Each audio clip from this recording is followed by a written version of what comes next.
Mana ya cari obligasi? Lah, dari mana? Tadi dari pasar Ngapain?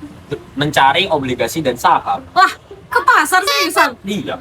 Lah, ke pasar mah beli sayur, ngapain beli obligasi? Lah, emang nggak dijual di situ? Lah, nggak tahu. Ya nggak tahu lah. Makanya, dengerin penjelasan ini. Mana?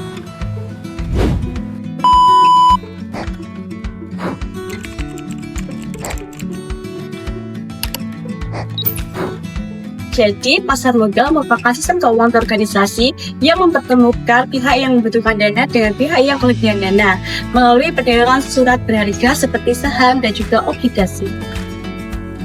Nah, jadi bentuk transaksi atau jual beli di pasar modal ada dua bentuk. Yang pertama ada utang berjangka dan juga penyertaan.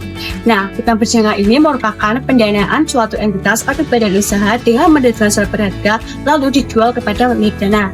Contohnya ada obligasi dan juga sekuritas lainnya. Sekuritas lainnya itu misalnya ada opsi, waran, dan juga future.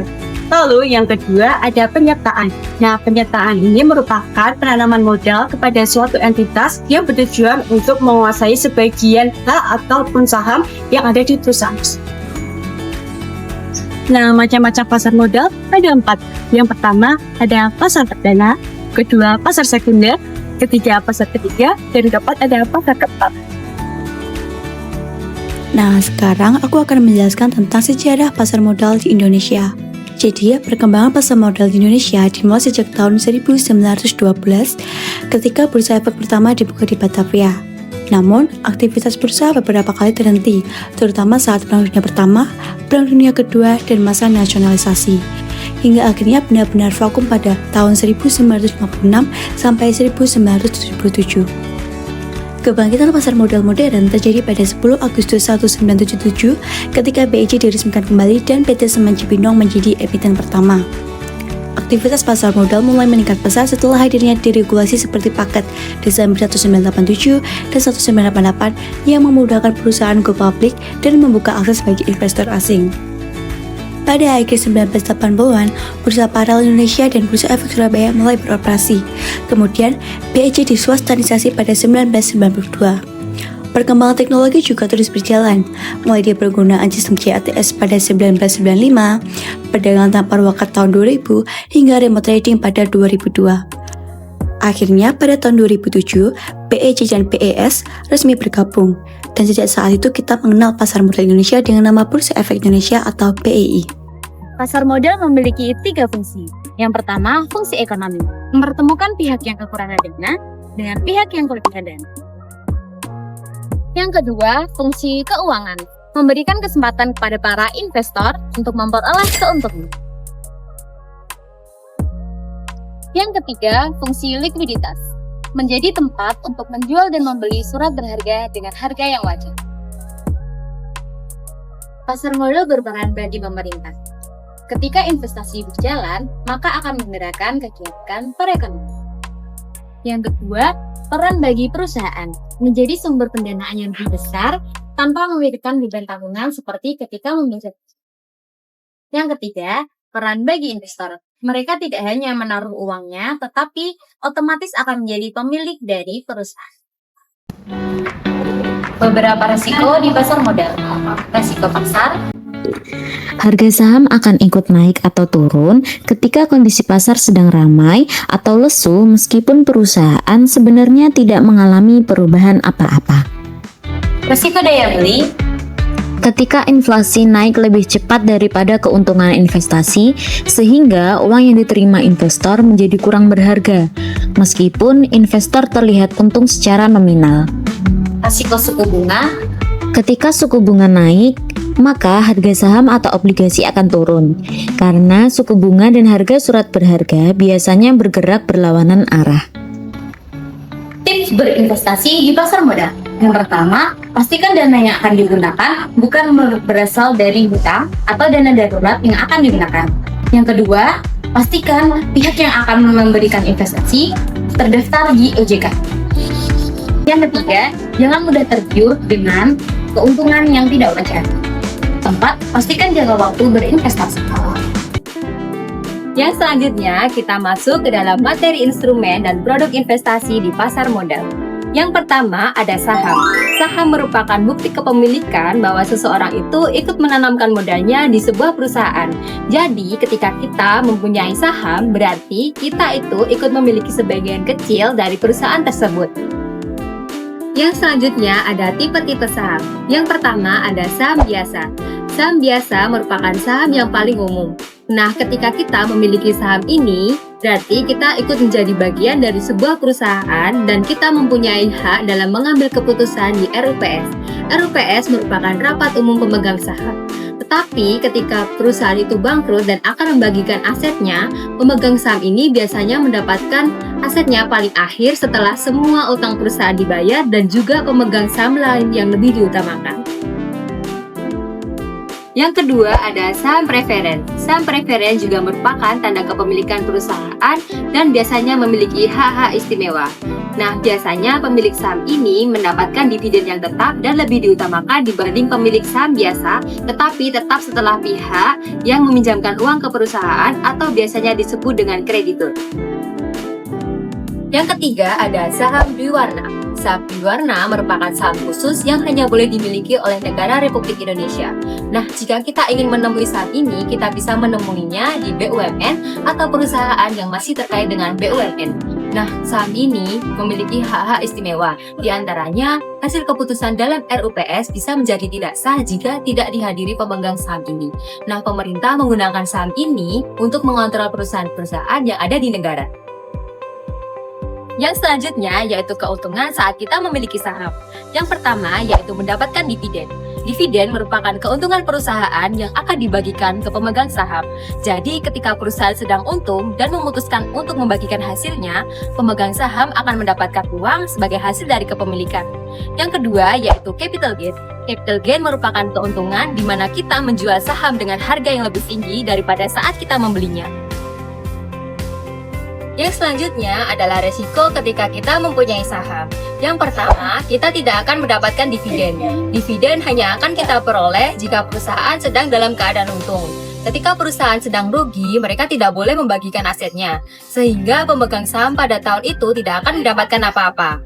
Yang kedua yaitu capital loss. Capital loss merupakan kebalikan dari capital gain, di mana ketika kita menjual saham dengan harga yang lebih rendah daripada saat kita membelinya. Selanjutnya, resiko likuiditas. Itu merupakan resiko ketika perusahaan bangkrut. Mereka akan dibubarkan dan akan menjual asetnya. Nah, aset yang dijual tersebut hasilnya akan digunakan terlebih dahulu untuk membayar utang perusahaan. Jika semua hasilnya digunakan untuk membayar utang perusahaan, dan pemegang saham nanti tidak akan mendapatkan bagiannya. Yang selanjutnya adalah obligasi. Obligasi merupakan surat hutang. Sederhananya, kita meminjamkan uang ke penerbit obligasi, seperti negara atau perusahaan. Nah, mereka berjanji akan mengembalikan uang pada saat jatuh tempo. Nah, sambil menunggu kita nanti akan diberikan kupon. Kupon merupakan bunga yang akan kita dapat pada saat jatuh tempo. Nah, tetapi ada juga obligasi yang tidak memberikan kupon. Itu namanya zero coupon bond. Tapi sebagai gantinya, kita nanti akan mendapatkan harga yang lebih murah. Ternyata ada juga loh keuntungan kita mempunyai obligasi. Yang pertama yaitu kupon. Seperti yang aku jelaskan tadi, kupon merupakan bunga yang akan kita terima pada saat jatuh tempo. Dan yang kedua yaitu capital gain. Capital gain merupakan keuntungan jika kita menjual dengan harga yang lebih tinggi daripada saat kita membelinya. Ada keuntungan, ada juga risiko yang harus kita hadapi. Nah, kali ini kita akan membahas mengenai risiko ketika kita mempunyai obligasi. Yang pertama, capital loss. Capital loss merupakan kerugian ketika kita menjual obligasi dengan harga yang lebih rendah daripada saat kita membelinya. Yang kedua, risiko likuiditas, yaitu ketika obligasi sulit diperjualbelikan. Yang ketiga, risiko kebangkrutan, di mana perusahaan dinyatakan pailit oleh pengadilan. Dan yang terakhir yaitu risiko gagal bayar. Itu ketika penerbit obligasi tidak mampu membayar bunga.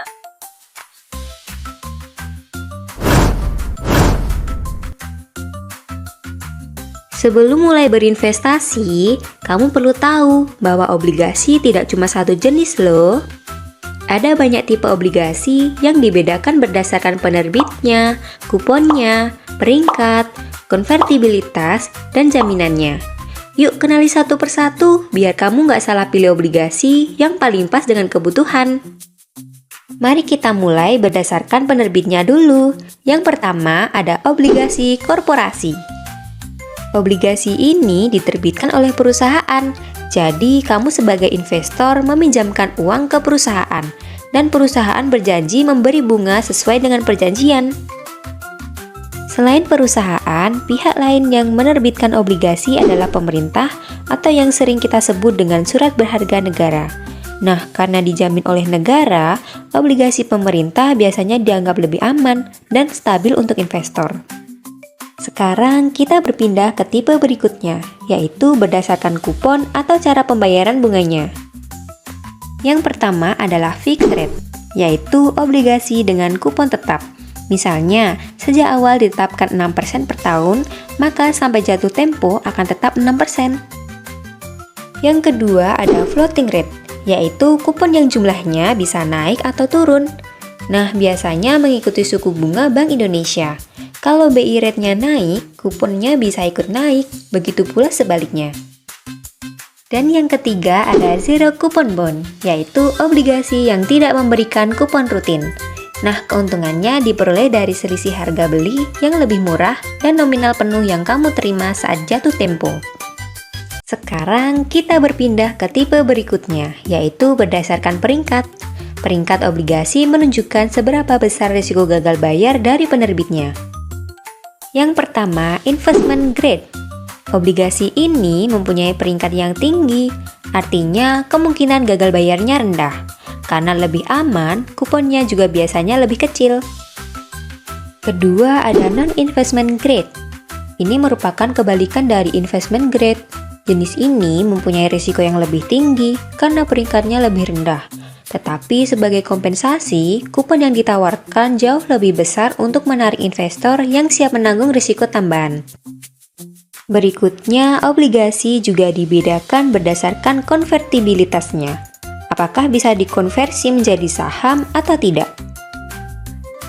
Yang pertama adalah convertible bond, yaitu obligasi yang bisa ditukar menjadi saham perusahaan setelah jangka waktu tertentu. Jadi, investor mendapatkan dua peluang sekaligus, yaitu bunga dari obligasi dan potensi keuntungan kalau harga saham perusahaan naik. Yang kedua ada mandatory convertible bond, di mana konversinya bukan sebuah pilihan tetapi wajib. Pada waktu yang sudah ditentukan, obligasi akan otomatis berubah menjadi saham. Nah, sekarang kita masuk ke kategori terakhir, yaitu berdasarkan jaminannya. Dalam kategori ini, kita bisa melihat apakah suatu obligasi didukung oleh aset tertentu atau tidak. Yang pertama ada secured bond. Jenis ini disebut secured bond karena dijamin oleh aset tertentu. Kalau perusahaan gagal bayar, aset itu bisa dijual untuk melunasi utang ke investor. Yang kedua, unsecured bond atau obligasi subordinasi yang tidak punya jaminan aset.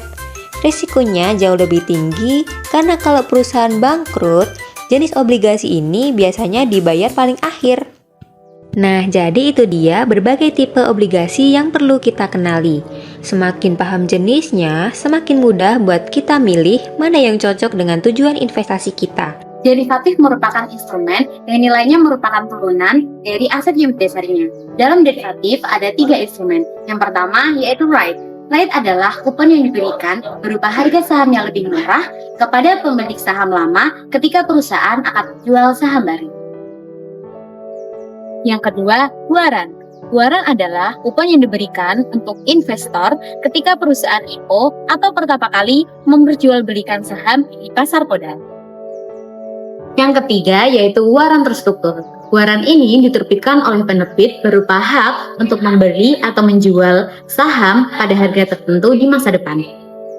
Waran terstruktur memiliki 2 jenis, yaitu call waran dan put waran. Intinya, call waran adalah hak untuk membeli, sedangkan put waran adalah hak untuk menjual.